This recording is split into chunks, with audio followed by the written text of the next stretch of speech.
Hi, everybody. Welcome to High Desert Art Fair. We're really thrilled that you're here. My name is Jessica Gelt. I'm the arts editor for the Los Angeles Times, and we were lucky enough we had a wonderful writer named Jane Horowitz who wrote a wonderful story about the art fair. Hi, Jane. There she is. And if you haven't read it, you should. It's a wonderful overview of what's happening here, although many of you probably already know. And today, this panel is called Institutions in the Desert, and I'm very, very lucky to be here with three wonderful people who have been working and creating here. And I have Hannah Grossman from High Desert Test Sites, and I have Jenny Gill from Desert X, and David Evans Frantz from Palm Springs Art Museum. So we're going to talk about what these organizations and institutions are doing today. We're going to take some audience questions if you have questions.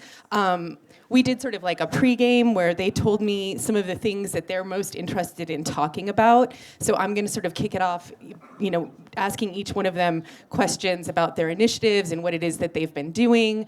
So since you're right next to me, I'll start with you.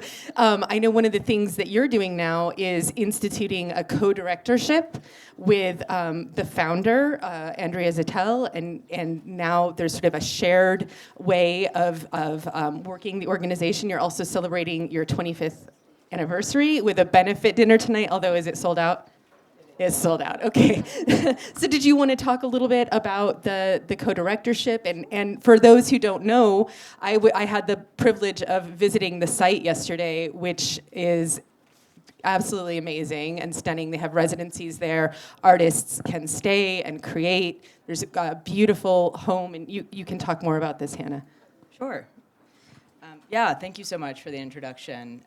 We obviously are in the middle of preparing for our 25-year anniversary. We have our 4th annual benefit dinner tonight. It is sold out. We do have a raffle, which you can still participate in. So I'll plug it because we have some incredible artists that we work with who are participating. I think we've been thinking a lot about what it means to run a small arts organization, a nonprofit, give people autonomy, allow for the organization to continue being experimental. And so what we've done is we've shifted to a co-director model. I was brought on to do programming and development work, and Dylan Adams, who also works with Andrea in her studio, supporting her in her practice, came on to work as the director of operations. We're working together to both allow for High Desert Test Sites, which is the nonprofit entity that is responsible for stewarding the site to really thrive and to feel that it's being cared for and utilized and activated in meaningful ways. And, we also obviously want to make sure that there is a correlation between how the site is incorporated into the programming as an artwork, as a world-building project, and to continue the charge of the organization to bring other artists in to continue working experimentally in the desert. Okay, wonderful. And I'm going to go around and have everybody talk a little bit, and then we'll come back and get into a little bit more about your different initiatives. And so, Jenny, you want to talk a little bit about Desert X, which you had mentioned was kind of the baby organization in the desert, but although celebrating almost 10 years when they come back with their exhibition in 2027.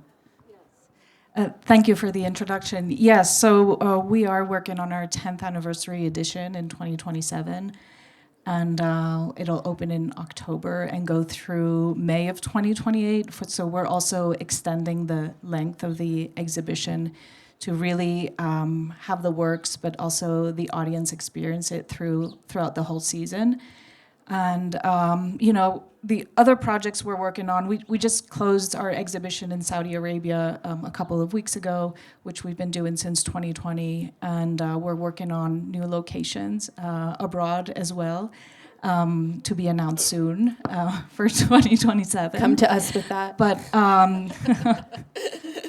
but I think the most important work that we do as organizations here in the desert, and, and Desert X is the youngest amongst High Desert Test Sites and Easy West and the Palm Springs Art Museum, who's been around for maybe 50 years or more.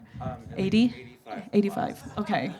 85 plus. So here we are, all stressed out about a 10th anniversary. But I think the most important work is the invisible work that we all do in these organizations, the work that happens in between exhibitions and between programs, before the exhibition and after the exhibition. And a lot of it is about staying connected to the place and keep showing up, keep connecting with the communities here. The creative community is ever shifting. The economical disparities, are always very present in the desert communities. There's a seasonality, not only to the economy, but also, to the audiences, to the philanthropy base.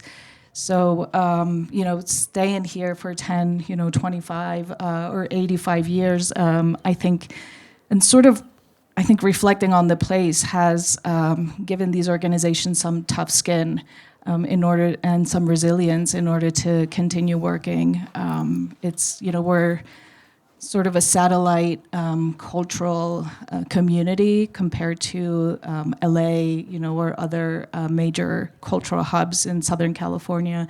So, building these institutions is no small feat, I would say. And a lot of it, is based on imagination, on the artist's imagination, the arts administrators, our supporters, our community out here who really wants to imagine, sort of a cultural and artistic representation of the place that is very unique and very different.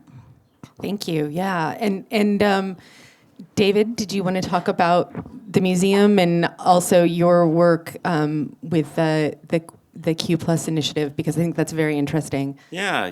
I mean, as Jenny just said, the Palm Springs Art Museum has been around for 85 plus years. I'm sorry, I can't actually name the exact year.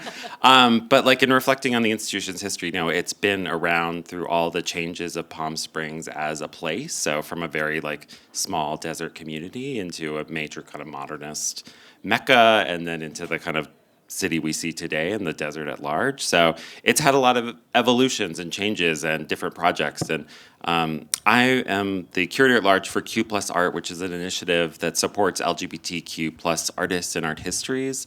I've been in this role for about 2 years, and it's my second go around at the Palm Springs Art Museum. I was previously there in the pre-pandemic era as an associate curator. But I was, really excited to come back for Q Plus Art. I think a lot of people would think that there'd already be a long-standing commitment maybe to queer art history at the Palm Springs Art Museum, given the importance of Palm Springs as a queer destination and community. And even reflecting on that, I was thinking back to, Palm Springs has always appeared in clandestine bar guides that go back to the 1950s and 60s as a place for gay community. So it really has a long history of being a gay city in a lot of ways. But that wasn't necessarily reflected in the institution until very recently. So Q Plus Art comes together as an initiative of the former director, Adam Lerner. And when I was interviewing or talking to him about coming back to the museum, I remember I was trying to feel out how far can this initiative push into creating new queer histories, and how far can we really kind of expand the boundaries through this initiative to do new work in the field, because so much still needs to be uncovered and brought to the fore. And I threw out the idea of doing an exhibition about queerness and magic and occultism, just to kind of test the waters. And Adam was like, yeah, great, go do it. And it was a little bit oh shit, I have 2 years to do this thing. So that's the exhibition that just opened last night at the museum. Queer Arcana, which looks amazing. I haven't gotten a chance to see it. Yeah, but it's really it shows the institution's commitment to doing new work.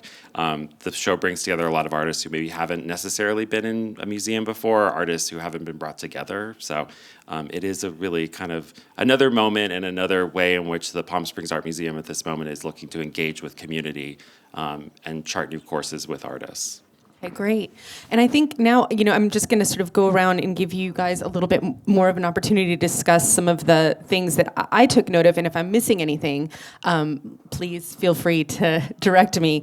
But I think one of the things, Hannah, that we were talking about high desert test sites was that the organization is now looking at really delineating between the difference between Agency West as an art work in a world building project and the nonprofit organization, as well as the fellowship initiative and the residency program. Can you talk a little bit about how the site functions for artists and how residents get involved, and kind of how you are looking at making that delineation between Andrea's work and her world building and everything? You know, I don't know if anybody's had the chance. Many of you hopefully have gone out and seen the site, but if you could talk a little bit more about how you're working that way.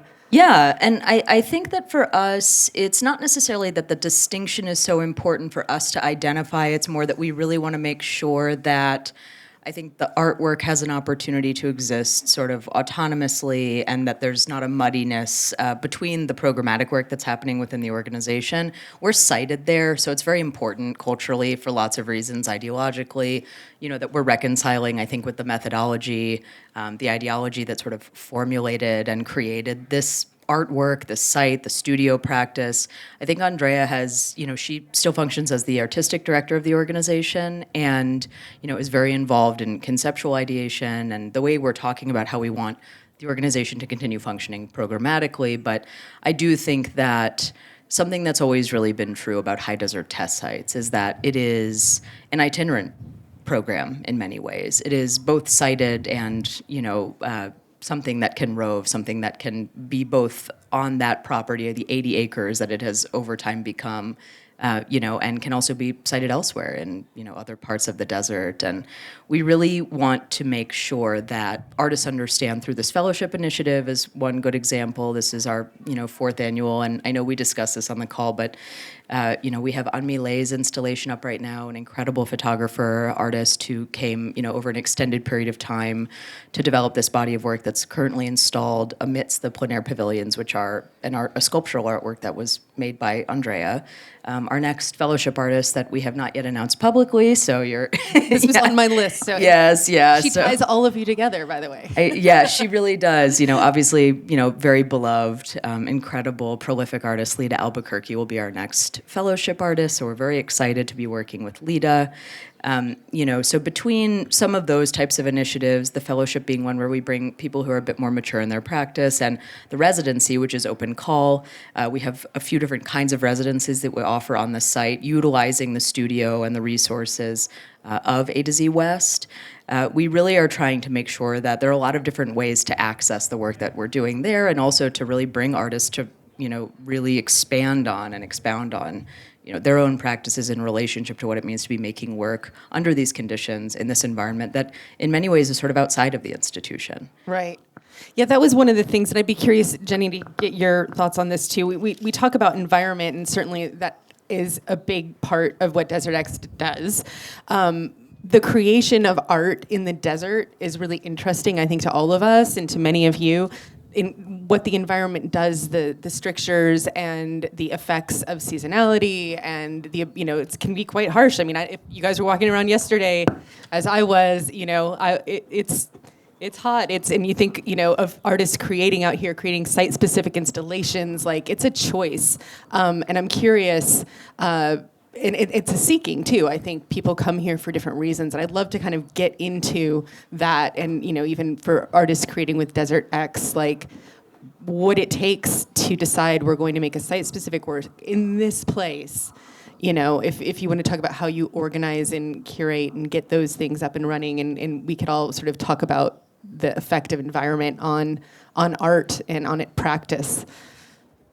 Yeah, it's a good question. And the environment is, it's not only the place where the exhibition takes place, but really the environment becomes the main character, and has a very active role, especially for Desert X, where we invite artists really to come out, not only to work in the environment, but work outside of institutional walls. We don't have we don't have a brick and mortar like the museum. We're outside of the gallery space. And for many artists, it's a first experience with this type of outdoor work, which is, I would say, also different than public art. Public art in urban settings is usually within a space that's already figured out, right? Whether it's on a street or a public park that already has a circulation and a way of people arriving and leaving and interacting with the work. a lot of our artists work on sites that are really on, barren lands, empty lots, places where you would normally not expect contemporary art, interactive piece to be presented and placed or experienced. So by bringing artists out to work in these very experimental environments, we're also pushing their practices and pushing the work between the curators and the artists to create something unique. Where at the end, it's not only about creating something unique in this environment, which dictates a lot of the things, right? In terms of wind loads or weights or what can be done or not done, in terms of conservation, natural preservation, but also permitting, how properties are determined in the desert, which is extremely regulated, unlike what somebody would think, where you could just do something in the middle of nowhere. There are a lot of regulations and histories to the different spaces that where we present exhibitions. But also by bringing artists to work in these environments, we realize that we're also bringing artists to work with audiences that are very new to contemporary art. A lot of it, we have enormous audiences at Desert X. The last exhibition, we were able to count, I think, over 400,000 visitors over a course of 10 weeks. And it's all sorts of people, and people who perhaps don't go to the Palm Springs Art Museum or to high desert test sites, who might experience Desert X with their families. You can download an app or pick up a map and do it on your own. There's no real guidance to the experience. So, not only the artists are coming out and experiencing with their own, formal and creative practice, but it's also creating an experimental experience for contemporary art and how people relate to it that is very particular of this specific space. And I don't think it could happen, just anywhere else. It's really been created in collaboration with the environment here in the desert. And I wonder the impact of the heat and the sun. I mean, how much goes into the thinking of creating outdoor installations? I mean, I went to, and if you haven't done this, you absolutely need to go see Noah Porfoy's work. We toured yesterday with a wonderful tour guide who walked us through, and but that work, it is affected by and changes according to the seasons and the weather, and it's obviously changed over the years through just what it's exposed to, and I think that's really beautiful. And I saw that at high desert test sites, and obviously I know that happens with Desert X, and leaving it up for 6 months, that will happen even more. How much does that play into your curation and the types of artwork that gets made and that kind of thing? Yeah, it absolutely, dictates a lot of the thinking around the artworks, especially the maintenance and preservation of artworks during the exhibit. But, one of the works that we presented at the last exhibit at Sunnylands was The Living Pyramid by Agnes Dennis, which was a pyramid that was had planters all around it with different autochthonous plants and flowers. And so the interesting part of that was that, instead of trying to create something that's going to resist and survive the desert, it was a work that was really embracing the desert and the climate harshness and the very specificity of the environment. And the work sort of evolved it was up for 6 months already. We opened it, I think, in November before the exhibit, and it went through the end of May. So the plants sort of were very small at the beginning and then kept growing. We had a spring bloom, and then the plants started dying progressively as we were getting into the hotter months. And that's something that we're very interested in exploring, is not only, resisting the desert, but working with it and working with the season and bringing on projects that can be activated through the next 6 months of our next exhibition and evolve throughout that time, and that be part of the project and the experience that we're creating. Yeah. I think that's something we really have in common, frankly. I know that with On Millet, something that was kind of exciting to experience as an artist who obviously has this incredible institutional trajectory, and she was installing photographs outside. You know, there are things about that functionally that present new challenges, and to see an artist who in many ways is such a veteran and has worked in so many different kinds of environments and contexts, but has never really had to think about what happens when, you know, it's 100 degrees outside. What will happen and change about the work? Is that something that she wants to be happening and changing about the work? And I think, yeah, the archival impulse, you know, the sort of environmental impact, weighing all of these ethical considerations against the conceptual ones, seeing where there's an overlap, and making the work that really is, you know, sort of for this place, of this place, intended to be exhibited in this environment and under these conditions, I think is something that not all artists have an opportunity to think about. And you know, I think it's an interesting challenge, the impulse to explore that. And speaking of community, I know that's something we talked about, and something, and David, to bring you back in. I know that you're obviously can't put your work out in the elements, but you did talk about, with this initiative and with Queer Arcana, the importance, and I know we've all discussed this, of bringing the community, the desert community, the people who live here, bringing people in to be, and how essential it is to the success of these organizations to make sure that they speak to and interact with the community that it serves, not just the tourists that come in to experience it. And I know that's part of what you're trying to do. If you want to talk a little bit more in depth about Queer Arcana as well, and the exhibit, which seems like it spans two centuries, right? Yeah. So. Yeah, I mean, to piggyback also the conversations about the desert, it's not a stated mission or thesis of the exhibition, but when thinking about the show, like, the relationship of spiritual seekers to the desert and its place here felt really natural and like a good fit for me. And obviously I mentioned, you know, Palm Springs has a long history as a gay city, particularly gay men have long, you know, been attracted to the Palm Springs, and there's a much wider history too of some things I've heard more anecdotally about, you know, queer people that came to the desert even in like the more homesteading early 20th century period, because the desert afforded a place to live outside the norms of, you know, conventional society at that time. So the desert has always been this place for, you know, misfits and people that didn't fit into like have a place and live, and you know, it's also been this place for spiritual seeking. So that's kind of some of the undercurrents, I think, of the show in relationship to this place. And like one moment that becomes really clear in the exhibition is there's a wall that has a painting by Agnes Pelton that's next to a beautiful drawing by Marjorie Cameron. So Agnes Pelton is kind of, you know, spiritual icon of Cathedral City in Palm Springs. And Cameron was a witch, most known for kind of being an important avant-garde figure in Los Angeles, but spent a number of years in the desert as well, and, you know, was very impacted by this place. So that's a moment where those kinds of connections can come into the fore historically, and hopefully that then can kind of reverberate out for audiences to understand something about this place, but then also a much wider kind of constellation of artists and practices that are thinking about queerness in relationship to magic and spirituality in ways that haven't necessarily always been brought to the fore in museum spaces. So yeah, that's some of the reasoning behind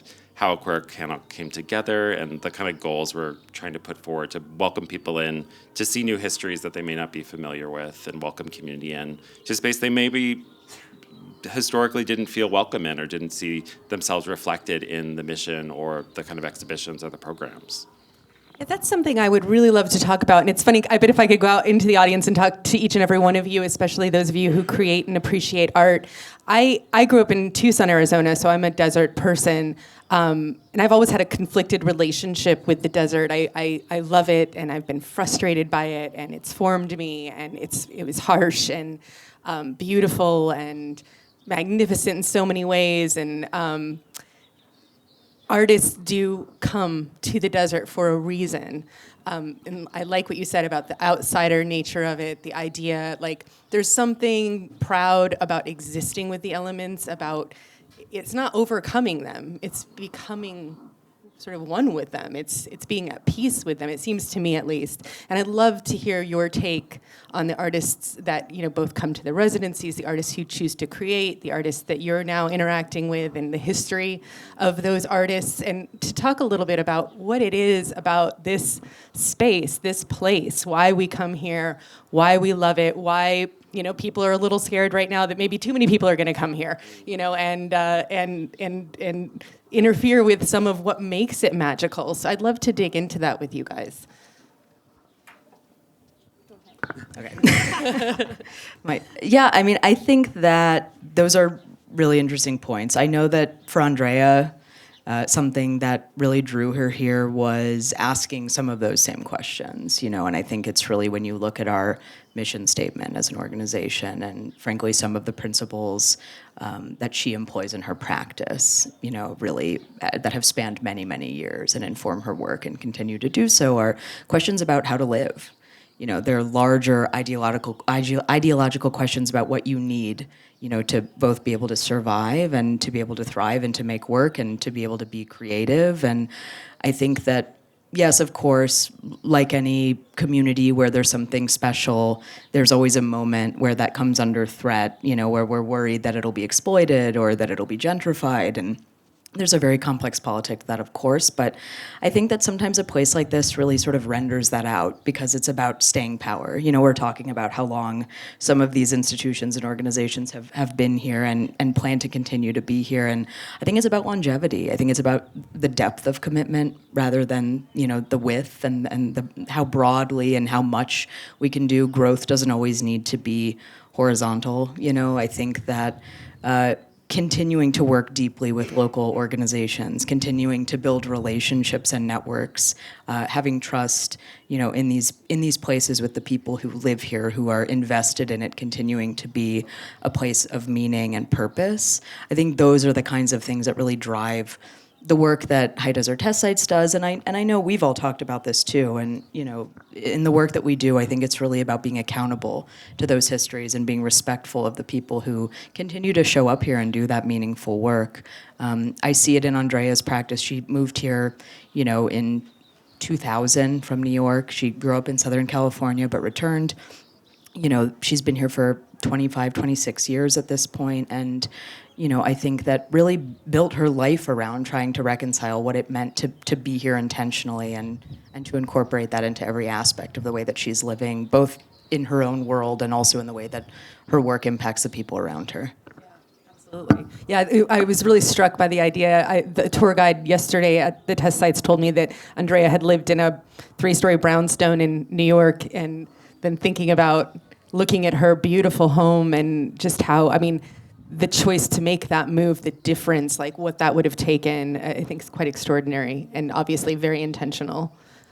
And Yeah, I think a lot of the artists that come out to work with us at Desert X are, I think, first surprised by what they find in the desert, and perhaps we have preconceived ideas in the desert, maybe because of Hollywood and this imaginary of the West, but the diversity of sort of layers and geological and cultural and community layers out in the we work mostly in the Coachella Valley, which we call the low desert, as opposed to the high desert where we are.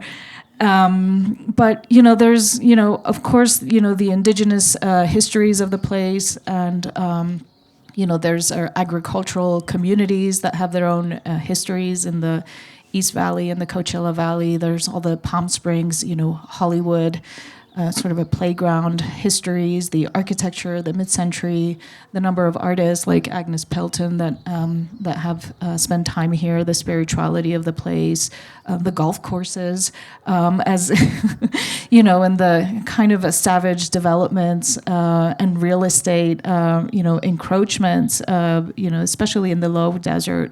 And what it has done to the landscape, right? Even from the Amazon distribution centers and how those are affecting the places where where we're living and where we work. I think kind of digging into those histories is a is an interesting challenge for artists coming out to do work that is responsive to the place and is not only, I guess this romantic idea of the desert, but also a really harsh reality. And even the economies in the desert are harsh and are very seasonal. And but people who live here are not seasonal. Our institutions are not either. And so it's working with that very complex diversity, I think is an interesting challenge for artists who come here. And David? Yeah, and I think like so many of the brick and mortar institutions, particularly in the United States in the post-COVID era, there's always this kind of reckoning of like, how are we thinking about ourselves and community, and like what are we doing to think about the place we live in, instead of some like abstract globalized art world. And I think I'm overseeing Q+, and I'm in with the Q+ and how we are supporting queer artists and queer histories in the institution, but. There are other, obviously, initiatives. There's a kind of nascent initiative at the institution to support Latinx artists. The museum has a long-standing commitment to indigenous artists and practices. It goes back to the first collecting objects were indigenous works that were collected in a more anthropological viewpoint. So that's like a long-standing reckoning and perspective that's embedded in the institution and its long history. And I think looking back at the the deep collecting practices of the institution, earlier in its existence, it was very pursuing of like very more traditional mainstream modernist kind of like these are the greats. And I think the shifts that have been happening in the institution over the last decade and decade plus even have been about how to think about what is unique to the desert, why are artists here, why are communities here, and how do they. What are they looking for in an institution that can serve them? And I want to see if anybody in the audience has any questions for our panelists about their organizations, their practice, how to get a residency. Are there any questions? I'd love to open it up to you all. Yes. My name's Ethan. I'm actually a long-term volunteer of Desert X. Just the compliment for art that enhances. Okay, thank you.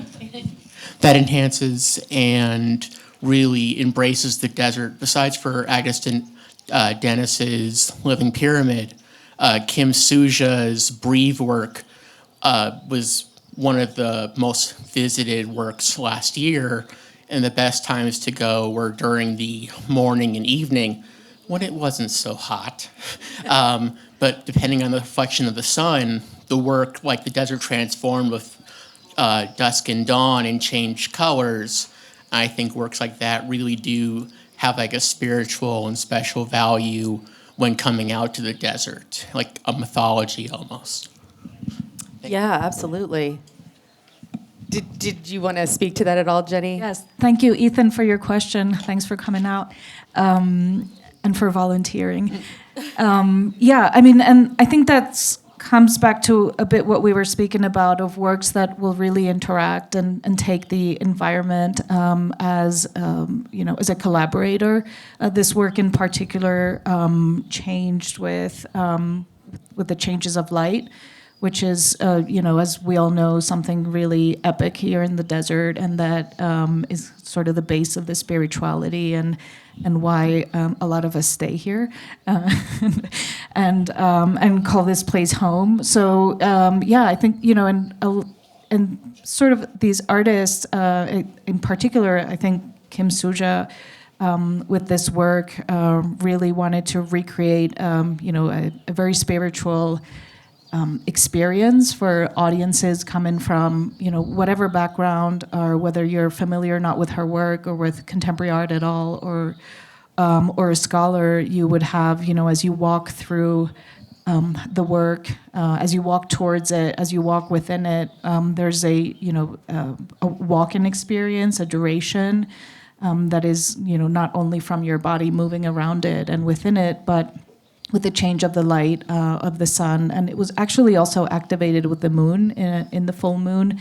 So it was a true, very specific desert experience that was very special from last year's exhibition. Any other questions from the audience?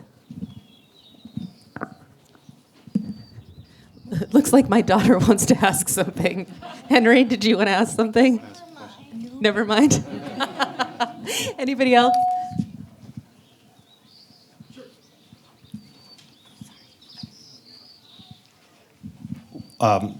My name's Edward. I'm curious, how do the four of you respond to, I mean, we're in a very unique space today, which is completely off access from all of the standard markers of culture and art in ways. And I'm curious how each of your institutions and organizations, and kind of philosophically, how do you bring the various types of communities that you would speak to, because you have different levels of conversation going on, and how do you address those? How do you make that inclusive? How do you not be super inclusive but also exclusive to others? David, you want to start?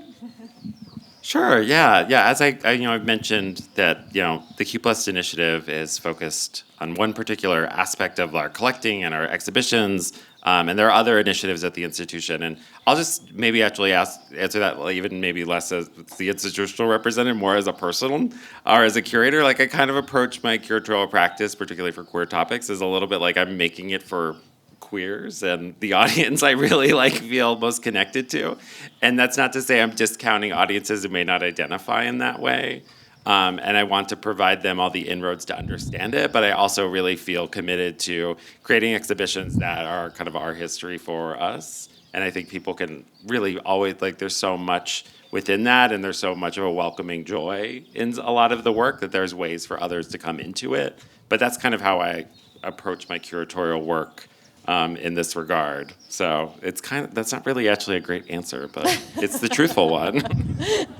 We want to go around Jenny and then Hannah. Yeah, sure. So, at Desert X, other than, really thinking of the exhibition and the works and the programs in a very open and inclusive way, we also, and maybe because we don't have a building or a space, we also work with a lot of different organizations and cultural organizations, and in the desert, we collaborate with the Palm Springs Art Museum, with Sunnylands, with Modernism Week, with the different cultural actors that in a way enlarge audiences, or the High Desert Art Fair.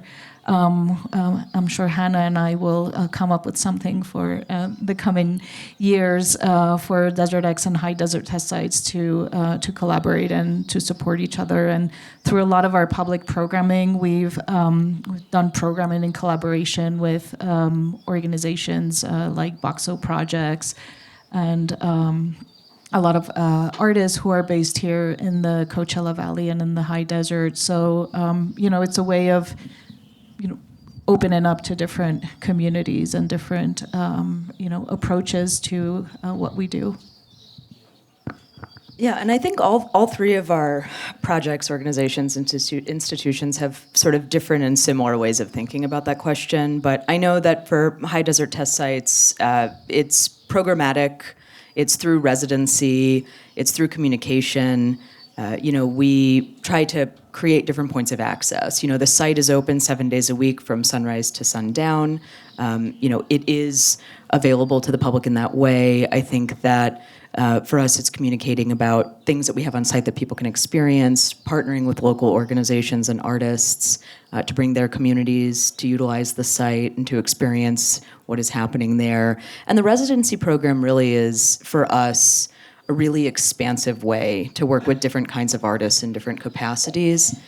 We really, through an open call process, bring a lot of different kinds of people who work across various mediums to come and spend some time, extended time in the desert to make work and also, have an experience with a cohort. So it's, people forming new community, people connecting with locals, local artists, local organizations to find resource, to seek information, to learn about the environment so that they can better practice under these conditions. And I think it's really kind of a multifaceted effort across a few different initiatives.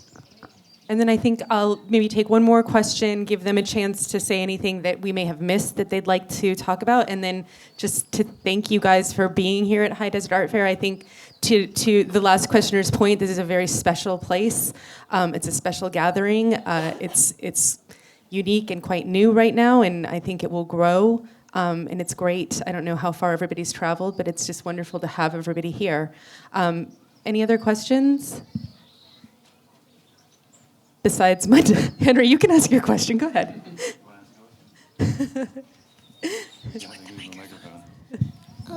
Why does the art fair happen in Pioneer Town? I don't know the exact answer to that. It's a cool town, though, right? I don't.